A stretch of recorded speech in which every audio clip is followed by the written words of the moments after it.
F-21하고는 좀 다른 방식으로 이제 좀 개발을 하게 될 것 같습니다. 외형을 좀 확대하고 무장을 안으로 밀어넣고 스텔스 기능을 더해야겠죠. 세대적으로 뭐 0.5세대 이상, 5세대, 6세대가 되니까 차세대 항공 엔진을 만들어서 적용을 하겠다. 엔진까지 우리가 다 하게 되면 5세대, 6세대 전투기 시장에서 우리가 이제 한번 들어가 볼 만한 그런 능력을 갖게 된다. F-35 도입이 어려운 나라들이 좀 뭔가 요구 조건을 내건 것 같아요. F-35에 대안을 역할을 해줄 전투기가 필요해.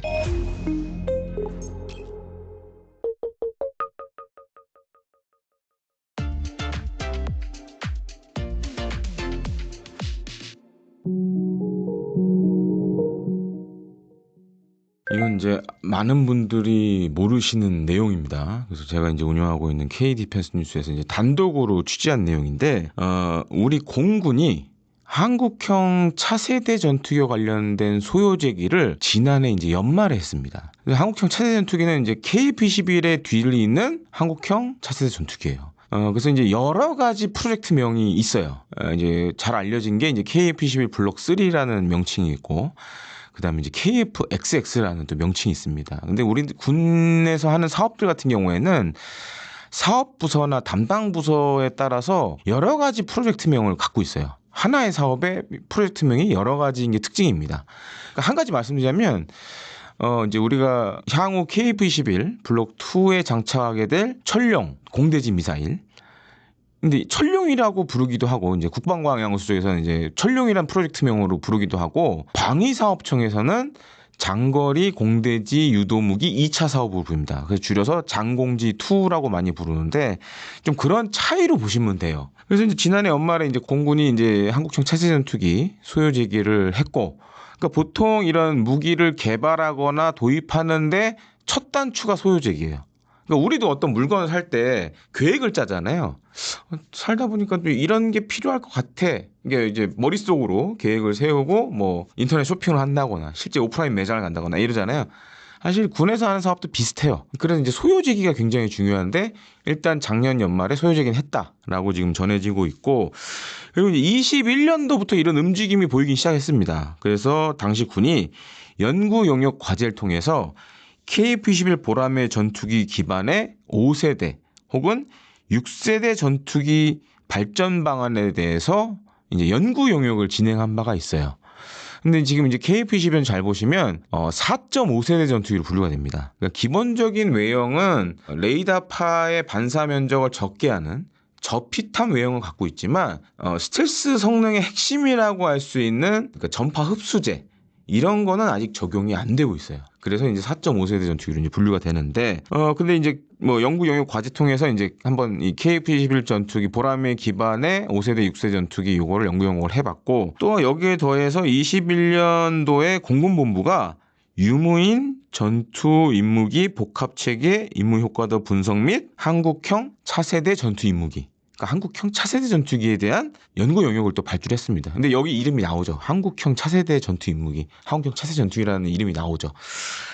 그래서 이런 연구 영역들을 21년도에 이미 이제 진행을 한 바가 있어요. 그럼 그렇게 계산해 보면 이제 슬슬 소요 제기를 하는 시기가 왔었고, 그래서 이제 소요 제기를 했고, 근데 왜 그럼 이렇게 일찍 소요 제기를 하느냐? 저도 이제 과거에 뭐 차기 전투기 사업, 뭐 FX 1차 사업이라든가 FX 3차 사업을 해보면 보통 우리나라가 해외에서 전투기를 도입하더라도 소요제기는 뭐 10년 전 혹은 15년 전에 합니다. 그러니까 미래 이제 전력 구조를 보고 이때쯤 되면 전투기가 이제 퇴역을 해야 된다.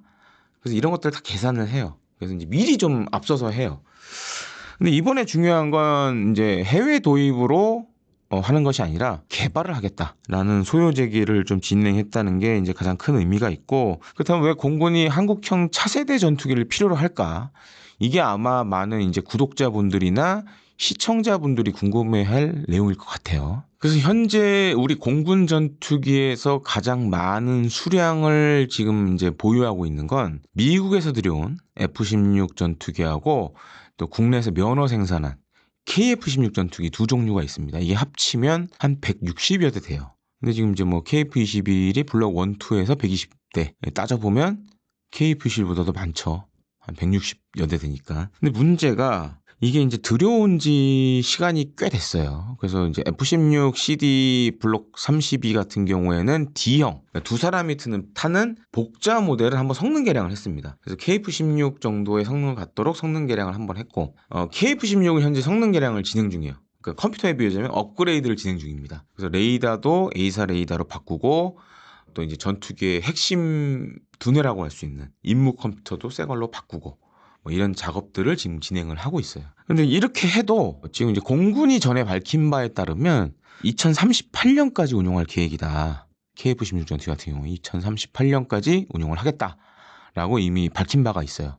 그럼 2038년이 되면 어찌됐든 간에 이제 슬슬 퇴역을 해야 되는 시점이 오는 겁니다. 그래서 일반적으로 이런 전투기 개발과 검증에 한 10년 넘는 시간이 들어가는 걸 고려해 보면 지금 할 수밖에 없는 거예요, 이게. 다만 이제 한국형 차세대 전투기는 좀 현재 개발하고 있는 KF-21하고는 좀 다른 방식으로 이제 좀 개발을 하게 될 것 같습니다. 그 두 가지 방안이 지금 이제 고려될 수가 있는데, 기존의 KF-21을 좀 이제 외형을 확대하고, 지금 KF-21 블록 1, 2는 내부 무장창이 없습니다.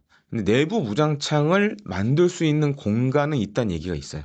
그래서 이제 그런 식으로 밖에 다는 무장을 안으로 밀어놓고, 또 한 가지로는 이제 스텔스 기능을 더해야겠죠. 기본적인 외형은 이제 저피탐 설계가 돼 있는데, 제가 앞서 설명드렸다시피 이제 레이더 전파 흡수제 이런 거를 써야 완전한 스텔스 성능을 가질 수가 있어요. 그리고 이제 잘 보시면 KF-10 같은 경우 이제 삐죽삐죽 뭐 안테나 같은 게 튀어나온 게 있어요. 이거를 이제 약간 매립형으로 더 바꿔야 돼요. 그런 거를 해서 5세대 전투기 혹은 5.5세대 전투기로 할지, 아니면 아예 새로운 전투기를 만들지, 요거는 좀 지금 이제 고민을 하고 있는 것 같아요. 그래서 어찌됐든 간에 우리가 이제 이 전투기가 아마 나오는 시점은 2030년 뭐 후반, 2030년 초반 이렇게 생각을 해야 될 것 같아요. 그러다 보면 이제 뭐 유무인 복합, 예를 들어서 이제 무인기와 유인기가 팀을 이루어서 작전하는 뭐 이런 기능들도 들어가야 되고, 그다음에 최근 이제 많이 언급되고 있는 인공지능 관련된 것들, 예를 들어서 이제 인공지능을 임무 컴퓨터에 집어넣으면 지금은 조종사가 계기판을 보고 판단합니다. 그러니까 레이더나 이런 데서 들어오는 정보를 보고 위협 순위를 조종사가 판단을 해요. 근데 이제 인공지능이 여기 가미되면 인공지능이 알려주겠죠. 아, 이게 가장 네가 먼저 때려야 할 목표야. 이런 식으로 이제 인공지능이 제안을 해주겠죠. 뭐 그런 기능들도 이제 들어가야 되고, 그래서 여기에 더해서 중요한 게 뭐냐면 2030년 뭐 대나 2040년대 과연 그럼 우리의 공중전 환경이 지금하고 어떻게 달라지냐, 이런 것들도 연구를 해야 돼요. 그래서 이제 전투기 성능에 이런 것들도 고려를 해야 되고, 그렇게 따지면 기존 KF-21보다는 세대적으로 뭐 0.5세대 이상, 이제 5세대, 6세대가 되니까 앞서가는 그런 성능을 가질 것으로 예상을 합니다. 지금 잘 보시면 우리가 만든 KF-21은 이 전투기를 개발할 때 엔진하고 그다음에 이제 뭐 각종 공대공 미사일, 뭐 무장 이런 것들은 개발을 따로 안 했어요. 장공지 정도만 지금, 그러니까 천룡이라고 부른 걔만 좀 이제 앞서서 했죠. 근데 이렇게 개발한 나라들이 몇 나라가 있어요. 왜 그러냐면 엔진 개발이나 무장 개발이 돈이 많이 들어갑니다. 그래서 보통 전투기 개발하기 전에 미리 좀 시작을 하는 경우가 많아요. 근데 우리나라 이제 시간적인 문제, 또 한 가지는 이제 돈의 문제. 그래서 엔진하고 무장은 일부는 국내 개발로 하고 해외에서 이제 들여오는 걸로 했죠. 이제 미티어 미사일, 그다음에 AIM-2000 유럽 나라에서 만든 공대공 무장을 들여왔고, 엔진도 잘 보시면 미국의 지휘사가 만든 F414 엔진을 채택을 해서 지금 장착을 하고 있어요. 근데 여기서 먼저 말씀드리자면 지금 이제 현재 KF-21 블록 1, 블록 2 총 다 해서 120대인데 요거는 국산 엔진 사용을 안 합니다. 미국 지휘사의 F414 엔진을 사용할 예정이에요. 현재 진행 중인 항공기 엔진 개발과는 상관이 없다라고 생각하시면 됩니다. 근데 이제 이번에 하는 한국형 차세대 전투기는 우리 이제 KF-21의 경쟁 기종이라고 할 수 있는 이제 유로파이터 타이푼이나 프랑스 라팔은 사실 이제 개발하기 전에 엔진하고 무장을 먼저 했어요. 특히 이제 엔진을 먼저 했습니다. 그래서 한국형 차세대 전투기는 엔진 먼저 개발을 시작을 합니다. 그래서 지금 이제 그럼 왜 엔진 먼저 개발하느냐? 제가 이제 앞서 두 가지 이제 한국형 차세대 전투기 방안을 말씀을 드렸는데 첫 번째가 됐든 두 번째가 됐든 전투기 무게가 늘어날 수밖에 없어요. 지금 새로 만들어도 무게가 늘어날 수밖에 없고 왜냐하면 5세대, 6세대 되려면 안에 무장창에 넣는 각종 무장의 크기가 커지게 돼요. 그러려면 어떻게 보면 기존의 KF-21로는 감당이 안 될 수도 있다. 그리고 이제 만약에 KF-21을 블록 3로 이제 성능 개량하는 것도 이제 스텔스 성능을 집어넣어야 되잖아요. 그럼 이제 그게 도료가 될지 아니면 필름 방식이 될지 그리고 안테나도 안으로 집어넣어야 되고 뭐 무장창도 만들어야 그러면 또 무게가 늘어나요. 특히 스텔스 성능을 적용하는 과정에서 무게가 늘어날 가능성이 많습니다. 그러니까 실제로 지금 세계 최강 전투기라고 일컬어지는 F-22도 이 스텔스의 필름 적용 과정에서 전투기 무게가 확 늘어났어요. 그래서 이제 무거워지는 현상이 있었던 그런 사례가 있습니다. 그렇게 따지면 기존 엔진으로는 안 된다.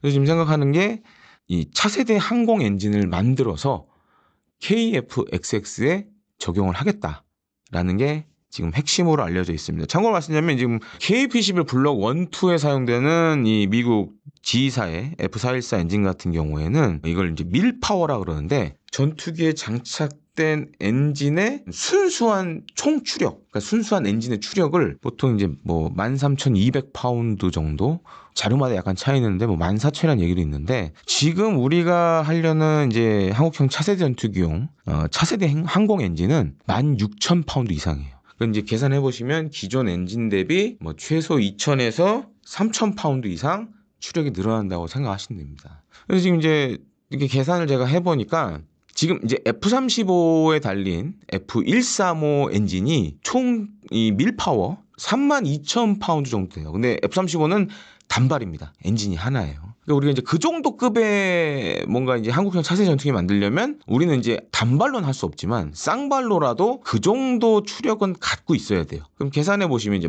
차세대 항공 엔진 제가 16,000파운드라고 말씀드렸잖아요. 그러면 이제 두 개 엔진이니까 합산해 보면 한 32,000 정도의 이제 출력이 나오는 거죠. 그리고 또 한 가지 왜 우리가 차세대 항공 엔진을 독자 개발해야 되느냐 그 이유가 또 있습니다. 왜냐면 지금 이제 미국 같은 경우에는 지금 이제 KF-21에 달린 F414 엔진은 엄밀히 얘기하면 4세대 전투기 엔진이에요.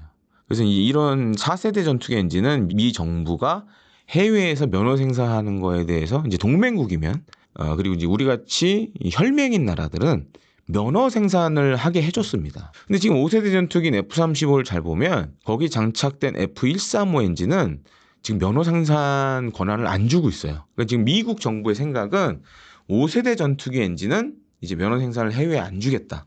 미국에서만 만들겠다라고 지금 얘기를 많이 하고 있고 그렇게 따지면 우리가 5세대 전투기를 독자 개발하려면 엔진을 이제는 해외에서 들여오는 게 사실상 불가능하다. 아마 이거는 이제 유럽에서 하고 있는 차세대 전투기들도 비슷할 것 같아요. 이제 우리가 엔진을 해외 엔진, 특히 이제 5세대, 6세대 전투기 독자 개발에 필요한 엔진을 해외에서 직도입하는 것도 쉽지 않아지고, 그다음에 국내에서 면허 생산하는 것도 이제 어려울 것 같습니다. 그러면 필수적으로 차세대 항공 엔진을 국내에서 이제 개발할 수밖에 없는 거죠. 지금 사실 이제 여러 해외 나라들 가운데 이제 선진국이라고 항공 선진국이라고 할 수 있는 뭐 러시아, 중국, 그다음에 이제 미국, 유럽 나라들은 지금 5세대 혹은 6세대 전투기를 개발을 하고 있어요. 근데 이제 그걸 개발 못하는 나라들이 있단 말이에요. 그런 나라들은 이제 갖고 싶지만 해외 도입을 해야 되는 상황이에요. 근데 아마 해외 도입도 굉장히 좀 쉽진 않을 겁니다. 여러 가지 이제 기술적인 제한들도 걸 거고. 그러니까 앞으로 갈수록 이제 전투기의 세대가 올라갈수록 더 심해질 거예요. 그러면 우리나라가 만약에 5세대 이상 혹은 6세대 전투기를 만들게 되면 그런 나라들에 대한 수출이 가능하겠죠. 특히 이제 엔진까지 우리가 다 만들게 되면 이젠 걸릴 게 없는 거죠. 지금은 사실 이제 우리가 KF-21을 해외 수출하려고 그러면 엔진이 미제이기 때문에 미 정부의 수출 승인을 받아야 돼요. 근데 만약에 미국과 친하지 않은 나라라 그러면 엔진에 제동을 걸 수가 있는 거죠. 그럼 이제 전투기 수출을 못할 수도 있고. 근데 만약에 이제 엔진까지 우리가 다 하게 되면 5세대, 6세대 전투기 시장에서 우리가 이제 한번 들어가 볼 만한 그런 능력을 갖게 된다라는 점이 좀 중요하다고 할 수 있겠습니다. 그런데 지금 이제 한 가지 문제가 있어요. 올해 하반기에 이 한국형 차세대 전투기 개발의 핵심이라고 할 수 있는 차세대 항공 엔진 개발과 관련돼서 사업 타당성 조사를 아마 할 것 같아요. 근데 만약 여기서 사업적 가치가 없다, 이게 대표적인 게 경제성이 없다라는 평가가 떨어지면 이제 한국형 차세대 전투기를 개발하는 건 시작부터 어려워지겠죠. 그리고 지금 이제 엔진 같은 경우에는 올해 이제 4월 30일에 뭐 제11회 항공우주 리더 조찬 포럼에서 김원욱 하나에어로스페이스 첨단 엔진 사업 단장이 이제 이런 얘기를 했습니다. 차세대 항공 엔진 개발에는 총 14년 가량이 소요될 것 같다. 2027년에 만약에 시작을 해도 그럼 계산해 보면 2041년 정도 되겠죠. 그러면 그때 만약 한국형 차세대 전투기가 이제 뭐 기체도 개발하고 그러면 이제 그때 이제 맞물려질 것 같은데, 근데 만약에 올 하반기에 사업 타당성 검토에서 경제성이 없다라고 결과가 나오면 이제 힘들어지는 거죠. 근데 이제 참고로 말씀드리자면 지금 이제 아시다시피 지금 하나 에어로스페이스나 뭐 두산이나 항공기 엔진에 굉장히 많은 이제 전사적 노력을 하고 있고, 지금 이제 유무인 복합 편대기 CJ 같은 경우에는 향후에 이제 국산 터보팬 엔진이 들어갑니다. 추력 5,500파운드의 이제 국산 터보팬 엔진이 들어가는데, 요건 지금 현재 한화가 하고 있어요. 그래서 이제 그 이름이 KTF 5,500, 코리아 터보팬 5,500을 지금 진행 중에 있고, 그다음에 이제 10,000파운드급도 개발을 하려고 그러고, 그다음에 이제 활용정점이 이제 16,000파운드. 차세대 항공 엔진인데, 그래서 이제 올 하반기에 과연 이게 사업 타당성 평가가 어떻게 나올지, 만약 여기서 이제 경제성 있다로 판가름이 되면, 그러니까 지금 KF-XX 혹은 KF-11 블록 3를 불리는 한국형 차세대 전투기도 탄력을 받을 수 있고, 경제성 없다로 나와버리면 힘들어지겠죠. 좀 그런 문제가 있는 걸로 좀 파악이 되고 있습니다. 반반이죠, 지금은. 반반인데, 지금 이제 이 K방산의 이제 미래 먹거리를 구축한다라고 생각해 보면 반드시 해야 되는 사업 중에 하나죠. 왜냐면 이제 엔진 개발 같은 경우에는 지금처럼 이렇게 KF-21처럼 하면 계속 이제 미정부의 승인을 받아야 되는 문제도 있고, 그리고 이제 향후에 어찌됐든 이제 KF-21의 능력을 확장하려면 중요한 건 엔진이에요. 엔진 추력이 받쳐줘야 더 뭐 내부 무장창에 더 큰 무장을 넣을 수도 있고 뭐 이런 것들이 가능해지는데, 그게 안 된다 그러면 우리가 지금 이제 쓰고 있는 엔진의 추력 향상형 된 버전을 만들어 달라고 해야 돼요. 지금 미국 뭐 지휘사에. 그럼 우리가 해외에 그 돈을 주고 이제 해야 되는 그런 문제가 있죠. 그래서 그런 측면에서는 이제 자주국방 측면에서는 좀 반드시 해야 되지 않겠나. 사실 제가 이거를 주제를 잡은 것도 그런 이유가 있습니다. 이게 뭐 제가 떠든다고 해서 될 문제는 아니에요.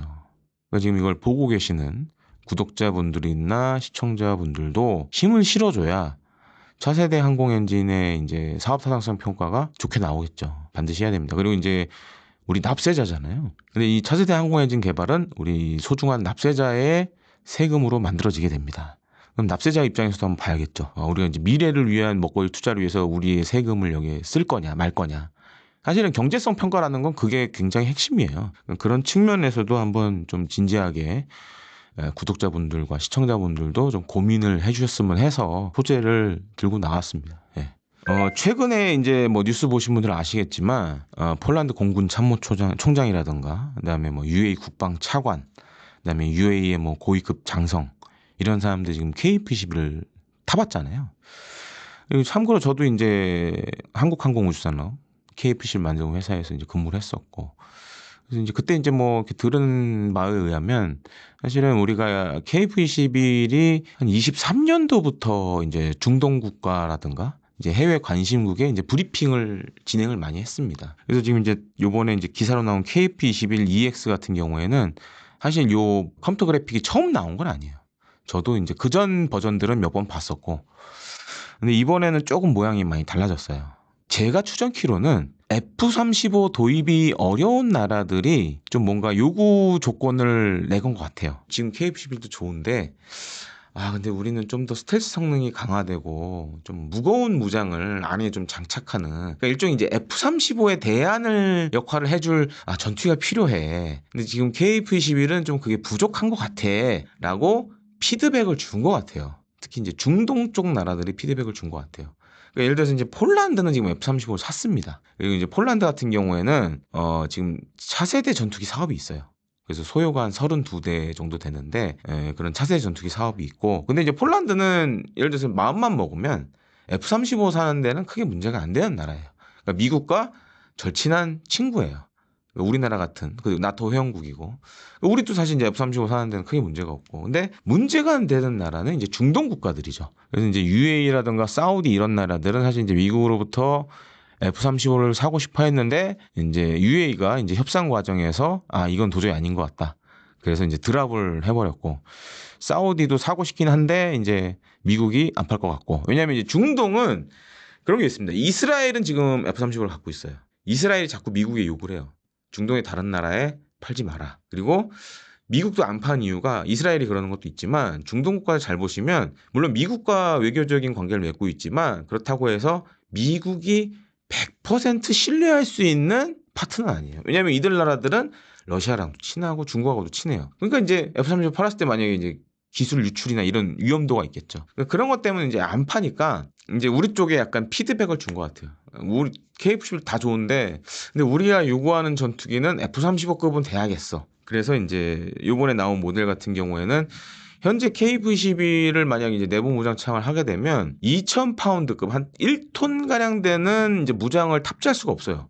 공간이 작아서. 그래서 이제 지금 이제 미티어 미사일이 이제 반메리 병상으로 KF-12 블록 1, 2에는 이렇게 4발이 장착이 되는데 이제 그 구역이 내부 무장창 공간으로 보시면 돼요.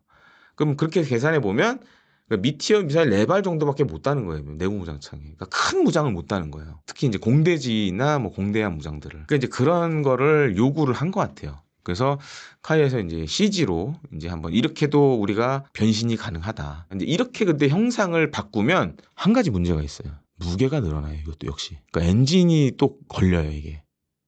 그래서 그런 문제가 사실은 있다. 그리고 이거는 일종의 이걸 만들겠다가 아니라 우리가 이렇게까지는 할 수 있다라고 보여준 거라서 이게 과연 이게 또 해외에 어떻게 어필이 될지는 좀 지켜봐야 될 것 같습니다. 현재 이 F-35 도입과 관련돼서 이제 논란이 되고 있는 건 전투기의 성능과 관련된 문제는 아니에요. 관세. 관세 때문에 지금.